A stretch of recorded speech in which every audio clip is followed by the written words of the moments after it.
Well, everyone, we finally have it. We have the Battle of Alberta, and I am joined today by Brett Holden, host of Locked On Oilers. Um, uh, how are you doing? How's everything shaping up over there? I'm doing fantastic. It is a beautiful day in Edmonton, and it's just leading into the Battle of Alberta, and I cannot wait. I genuinely can't wait.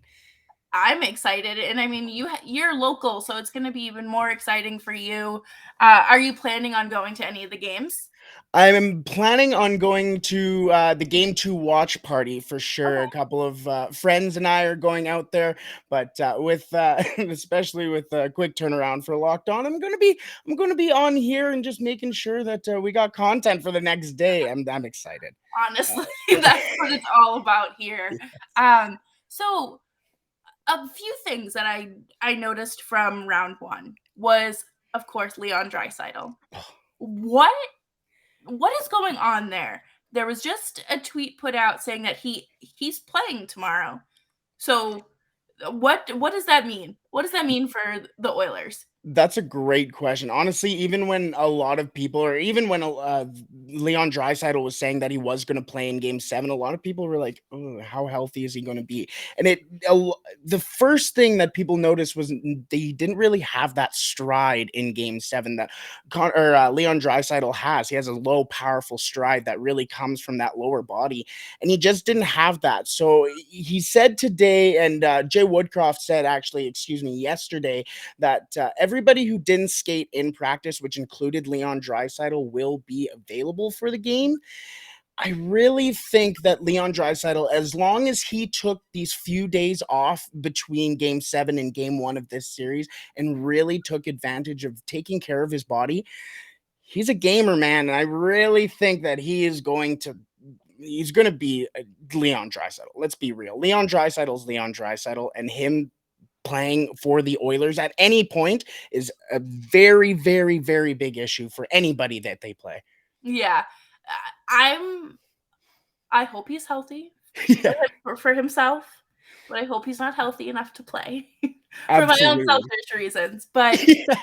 I mean, how does this series compare to the LA Kings, who weren't really supposed to be a playoff team? Well, and that's the thing. I think that's a lot of what Oilers fans and a lot of people around the Oilers are kind of sitting there going, like we were supposed to beat the Kings, and previous when I teamed up with Sarah at Locked On Kings, we said that the Oilers were going to win. Both of us said that the Oilers were going to win in 6. That didn't happen. It almost looked like the Kings could have won it in Game 6, and honestly, they probably should have. But Connor McDavid and Leon Draisaitl came out to play. The thing about this series, as opposed to the last series, is that everybody expects the Flames to win this series as opposed to the Oilers. So the Oilers are going into this series as kind of the underdogs, despite having Connor McDavid and Leon Draisaitl. And I really think that's going to fire up. I mean, do you really want a fire underneath Connor McDavid's No. butt for this? Yeah. So He has that one there as it is. We ugh. don't need a bigger one. Exactly, exactly. Plus, we got the Battle of Alberta. Plus, the Oilers are considered the underdogs in a wink and a nod. But I really think that this will be a physical series for the Oilers, which is not necessarily different from the Kings series because they were quite physical. It was a physical series, but it's going to be a different type of physical. The Kings are a young team that just are out there to be annoying. The Flames are there because they hate the Oilers. So it'll be interesting to see. Definitely. Are you concerned about anything really going into this Battle of Alberta? What am I not concerned about? Honestly, I mean, we already mentioned the Leon Draisaitl injury as you never really know in playoff. Everybody's dinged up, everybody's playing with something. But when something that public is going on, it's always kind of going on in your head. So that's kind of something that's going on that I'm worried about, I guess, and a lot of Oilers fans are also worried about. The other thing too, obviously the goaltending, everybody will talk about Mike Smith and everything like that. The guy had 2 shutouts in the last series. The guy's kind of locked in. So that'll be something that a lot of people will have to watch. What I'm mostly concerned about, genuinely, is Darnell Nurse. I think Darnell Nurse he is the Oilers' number one defenseman. Let's not get that confused. But Cody Ceci and Brett Kulak, and even you can toss Tyson Berry in there. Those three defensemen have all been better than Darnell Nurse by margins. I'm concerned about how Darnell Nurse will perform in the next series, especially with everybody trying to get at him in the Battle of Alberta. Yeah, I was just gonna say he had a little incident in round one that caused suspension. Do Yep. you see his temper getting the best of him in potentially in this round? That's a really good question. Honestly, hopefully you can learn your lesson from something like that. I do think that it was a suspendable offense and something that, you know what, like you said, he lost his temper. That's something you can't do, especially in the playoffs, and especially against the Calgary Flames in the Battle of Alberta. Tempers are going to get flared. Things are going to happen, and you can't take yourself out of the series. You just can't. You can't. It is imperative for a team success to have their number one defenseman in the lineup. And if you're not, it's not going to be a pretty sight for the Oilers. Absolutely. And I think a lot of people, even just regular hockey fans, are expecting this to be a series similar to those few games back in 2020 or 2019 that bled over into 2020. And do you see this like going into like a line brawl and maybe Uh, a goalie fight? Ooh, See, Mike Smith was asked in his press conference, I believe on Monday, if there was going to be a goalie fight, and he just gave kind of a smile and said, "No, no, no, no." But honestly, it's I can see a full at least two guys going at the same time. It kind of goes back to that point where in the playoffs you just can't have guys out. So unless it's happening late in the game and we're seeing guys dropping gloves, going at it, and that type of stuff, maybe. I think most of the issues will come in front of the net. Guys stopping in front of Markstrom and Smith, guys getting pulled away, and then that's where the issues start to come. I think it is going to get dirty. I don't know if it's going to get just 1980s Dave Hunter like just going at each other, or Tim Hunter, excuse me. I don't.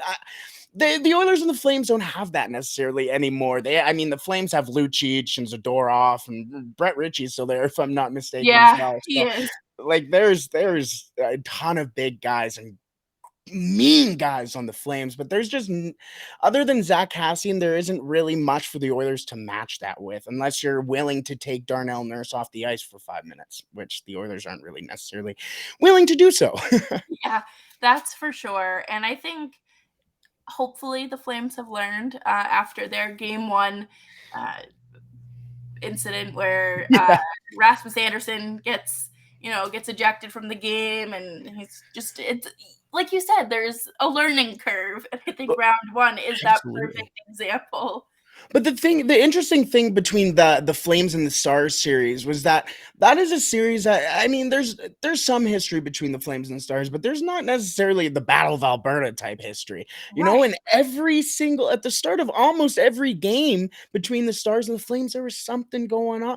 I was having a nap one day and I woke up and I thought that the Flames Stars game was going on, and all I see is just fights. John Klingberg's throwing gloves with somebody else. Kachuk is getting fed. Like, it was insane. And I honestly, if the Oilers get into that type of game with the Flames, they're not going to be able to keep up at all.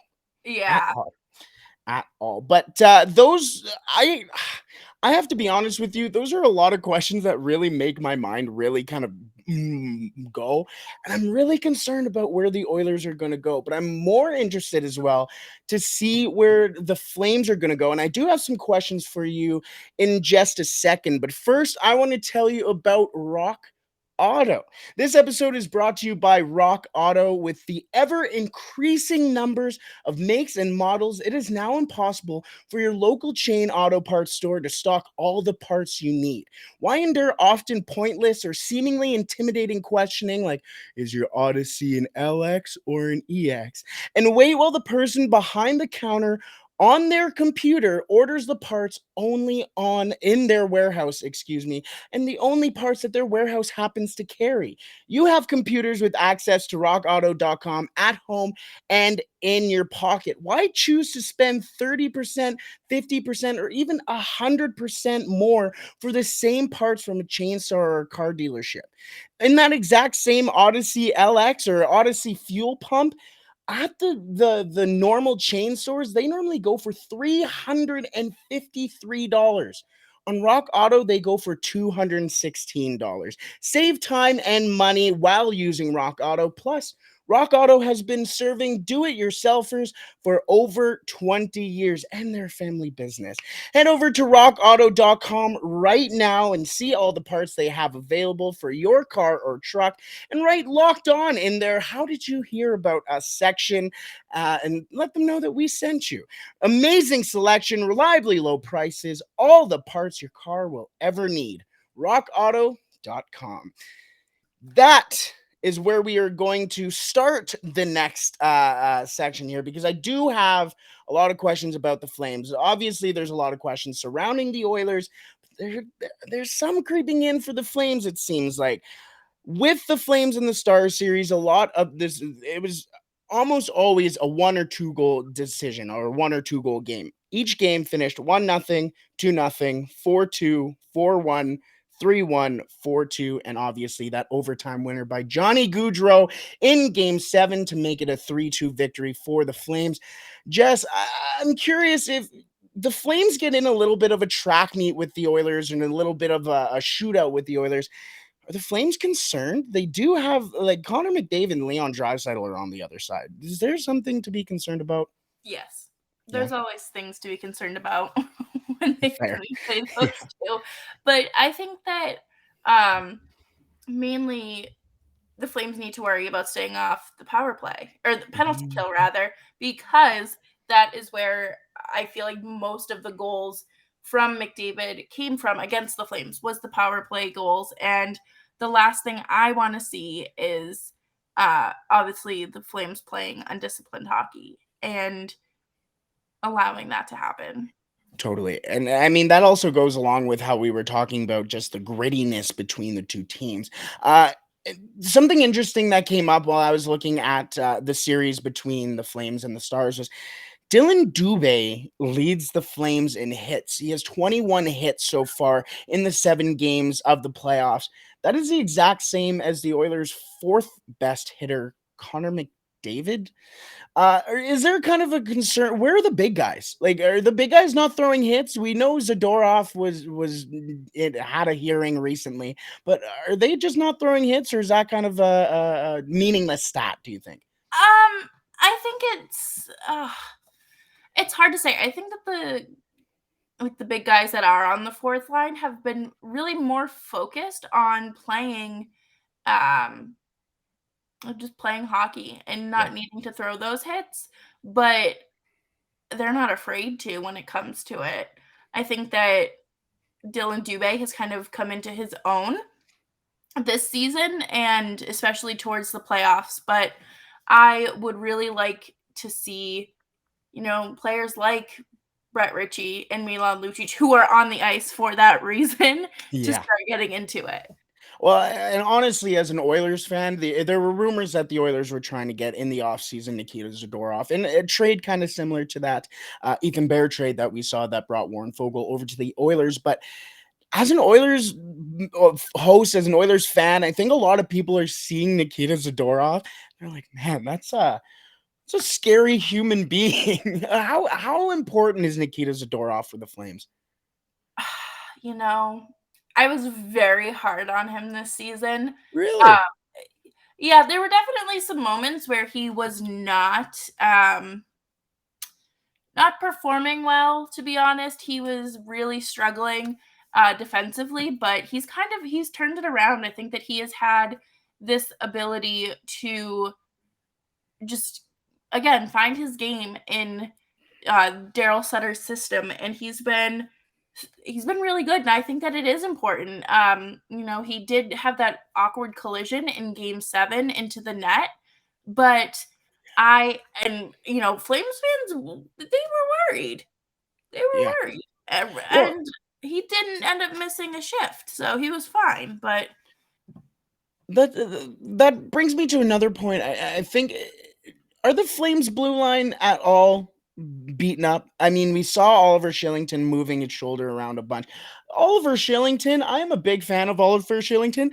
That guy has been in way too many accidents this season, and some of the ugliest accidents I've seen ever on the sheet of ice. He's been moving that shoulder around. Chris Tanev was injured as well in the last series. Is is the Flames blue line kind of beaten up?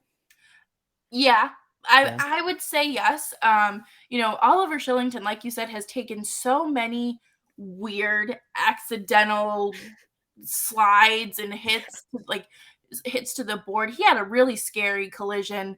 I couldn't tell you when it was because time Yeah, isn't real, but I thought that he was going to be out for a really long time because of how severe his head went into the boards. But it was he ugly. missed a few games, but and then in game 7, he did have that shoulder injury sort of thing going on, but he went back down the tunnel and came right back to the bench. So I would say that he's one of those guys who, because this is his first year on the roster full time, that will leave it all out on the ice. He'll play until that shoulder is dangling by a thread.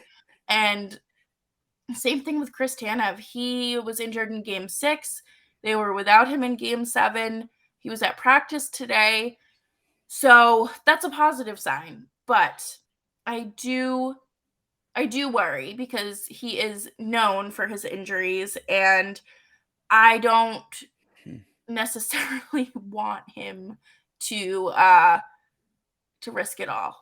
Well, that's an interesting point that you mentioned is the history of Christopher Tanev. The difference between the Kings and the Flames for the Oilers is that the Oilers are coming off of a Kings defensive core that had Sean Dursey, Mikey Anderson, and really the two only most experienced defensemen on that team was cupless Alexander Edler, and the only guy with a Stanley Cup on that defense was Ollie Mata because Drew Doughty was hurt. Now you go over to the Flames and they have Noah Hannafin. We mentioned Chris Tanev. We mentioned Nikita Zadorov has been playing in the league for a little while as well. I'm missing a defenseman as well off the top of my head. Branson. Hansen, there we go. Those are all guys who have been established in the league for a while. Is that going to be something that the Oilers should be concerned about as well? I mean, we mentioned that they might be beaten up, but I mean, the experience is a totally different, experience for the Oilers from the Kings to the Flames. Yeah, I think it's definitely something that the Oilers are going to be uh it'll be a change for them, but they'll probably be thanking Noah Hannafin at some point because he was responsible, I think, for at least 2 or 3 goals, and he even banked one off his own butt. So, I mean, honestly, he's kind of my biggest cause for concern. Hmm. Just shoot the puck a lot when Noah Hannafin's on the ice. But other Sounds than good. that, I really think that the Flames defense has stepped it up big time. Even in terms of their captain, Mark Giordano, leaving. I think that this defense is a lot better without him. And I feel a little guilty saying that, but it's also, it's the name of the game. Absolutely, it's a business. I have two quick questions, two more questions for you before we move on here. The first one, and these are kind of the obvious ones, and that's why I kind of laid it out for later. But the first one is being, how do you actually feel about facing Mike Smith? Oh, I think it's going to be a lot easier than facing Ben Ottinger, but I think, like you said earlier, he's locked in. He had 2 shutouts last series, but I think it's going to kind of be a breath of fresh air, but I don't think it's going to be like a walk in the park by any means. Interesting. Former flame, so we'll see if that also lights a flame under his butt. We Yeah. mentioned that Connor McDavid has fire under his butt, and I'll wrap this my questions off with this one. How do you neutralize Connor and Leon? That's a really good question. Oh, I think that you just have to get under their skin. I think that's just all Mm. you're gonna have to do. You're gonna have to be in their face. You're gonna have to play like just ridiculous hockey. You have to just figure out a way to just stop them. I don't have the answers, and that's why I'm not a hockey coach. But I don't know. Jacob Markstrom is a fantastic goalie, and I think that he will probably be the solution there. Well, I think a lot of coaches around the league also say the same thing. Where we have no idea to stop 'em, how to stop them. Yeah. No, that was a really good question because I don't think there is a true quick fix answer there. Absolutely. No, absolutely. Shall we I honestly think that that was really most of the questions that I think uh at least from the Oilers perspective are worried about from the Flames, or at least are wondering about from the Flames side. So do you really think that the Flame we'll get more into predictions, but do you really how badly do you think the Flames will kind of take advantage of the Oilers on the penalty kill, excuse me, when the Oilers are on the penalty kill? How's your power play? It depends. Oh, No, they were not good against Dallas for whatever reason. Well, it was Ben Ottinger in goal. yeah, So I think that's kind of the situation behind that. But yeah.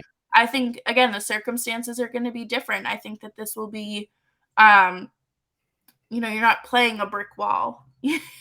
Even when Ben Bishop was in goal for them, it was the same problem. Guys like 6'6", but um, I think it's going to be a little different. I think that the Flames are capable of playing better hockey than they did in round one against the Oilers. They were saving it up. They were saving that energy. Exactly, exactly. Shall we move on? Yes, but first, before we jump into predictions and all of that goodness, I want to talk to you guys about Built Bar. I just received my birthday cake puffs in the mail, and I have never ever had anything quite like this. They are available right now, and you can get them on built.com. They are this marshmallowy goodness that tastes like frosting with sprinkles. It is you feel like you're eating the worst thing for you, but they're only 150 calories and they have 16 grams of protein, which is fantastic. They're good if you want to build muscle, lose weight, maintain weight. It's delicious, um, and it's a really healthy way to get that sweet tooth, satisfied. So all Built Puffs, not just the birthday cake ones, are covered in 100% real chocolate. And that means that with Built, you can eat healthy and actually enjoy it. Again, tastes like a candy bar without the negatives of a candy bar. And they are actually made with collagen protein, which helps your body absorb more efficiently Hmm. and provides a lot of health benefits. Go to built.com today to get birthday cake puffs now. Go to built.com and use promo code locked15 and get 15% off of your order. That's promo code locked15 for 15% off at built.com. Ooh, So, those are sound you good. right? Sorry. They're so good. Those- I was so excited because in the group chat everyone was posting theirs, and I was yeah, like, I need to go down and get mine. yeah, Right right. outside my door, and I was like, yes, this is the best mail day, Almost a perfect little present. right? Exactly. Um, and the people over at Built Bar are really great people. So if you're interested in supporting them, you have our seal of Yeah, approval. absolutely, absolutely. Now, are you a superstitious kind of fan? Like, do you have any weird, quote unquote, weird, like pregame rituals or anything? Not pre-game rituals. I'll be 100% honest with you. I will I have always said that I wasn't superstitious until I was sitting in my room the other day and going, I'm certainly a superstitious Oilers fan, 100%. I mean, my mother won't even watch the playoff games because in game 2, when the Oilers won, she was upstairs watching a different game. My dad will watch the game. We all watch the games independently. I And love it. in fact, like I have made a point to watch away from my parents because that has been a superstition for us. Another superstition that I've had is actually this jersey over my right shoulder. It used to be a Jesse jersey, but when the Oilers lost 2 games in a row in games 4 and 5, I couldn't. I had to go back to this one, so this one's staying right now. Are you? Are you superstitious? I used to be. Yeah. I'm from Boston, so and my friends and I, we would go out when the Bruins were in the playoffs, and we'd go to this one local dive bar, and we would sit at this corner seat at the bar. We'd have our pitcher of Bud Light and a pizza, and like it got to the point where the bartenders knew we were coming in, and it was just so much fun. And now I kind of just pace around my living room. Um, Yeah. and just I mean, I've locked my friend in the bathroom before because What? it was the Super Bowl and Julian Edelman. It was the Patriots Atlanta Super Bowl. So Ah. she went to the bathroom and I told her, "You can't come out." And her mom, we were at her house and her mom was like, "You have to stay in there." What? And she still hasn't watched the full comeback. She's like, "I can't do it." Really? Yeah. That is incredible. That Yeah. is incredible. Yeah, so now Uh, truly for Flames hockey. I haven't developed anything yet. you're gonna have to. Whatever you did in the first series is what you're gonna have to No, do I'm in this series. trying to think, I'm like, "What did I do?" But do yeah, but do you think those superstitions or however go into those games, do you think they're gonna help the Flames? Well, I shouldn't say help the Flames because they are the favorites right now. But do you think do you really think that the Flames are going to pull off this series? Because everybody is giving the Flames a series already, You including know, potentially me. I think that it's one of those things where you you can't be overly confident when you go into any series because you end up getting in a lot of trouble. And I think Heard that's that. when my gosh, like in 2019 when Tampa ended up getting swept by Columbus. I mean, things like that happen. It's not like the Preds and Avs where the better team won, Oh, but um, I just think that the Flames, they need to stay level-headed and they can't get too far into their head. right. Right. I agree. I do agree. And that's a lot of the same fact that you got to stay in the game. We talked about if Darnell Nurse is off the ice for 5 minutes, that's an issue for the Oilers. If a guy like Matthew Tkachuk is off the ice for 5 minutes, that's an issue for the Flames. Yeah, I like absolutely. You got to keep and especially in the Battle of Alberta, it's got to be like you said, level headed. Absolutely. Let's go into we'll get our full series predictions in just a second, but let's go into you want to talk about our swing players or our X yeah, we can do factors here? that. Let's Yeah. do that. Let's start out. I have two here. I'm not sure how many you have, but I'll let you go first. Who do you think is the first X factor for the Calgary Flames here? I think it's going to be Elias Lindholm. Ooh, I think that he had a good first round. Like that's not like not to take anything away from him, but I think that he can vamp it up another level. And I think with his Selkie Trophy nomination announced today, he will definitely be a problem in terms of defense and offense. I think that he is someone who always flies under the radar. And then you're like, oh my God, wait a second. He had like 43 goals in the regular season. Um, but I think he'll definitely be a swing player this series. And oh gosh, I don't want to say Johnny Gaudreau because he's like that whole top, like it just feels so redundant, like just praising your top line. But exactly. I have a lot of hope for Rasmus Anderson as Ooh, well.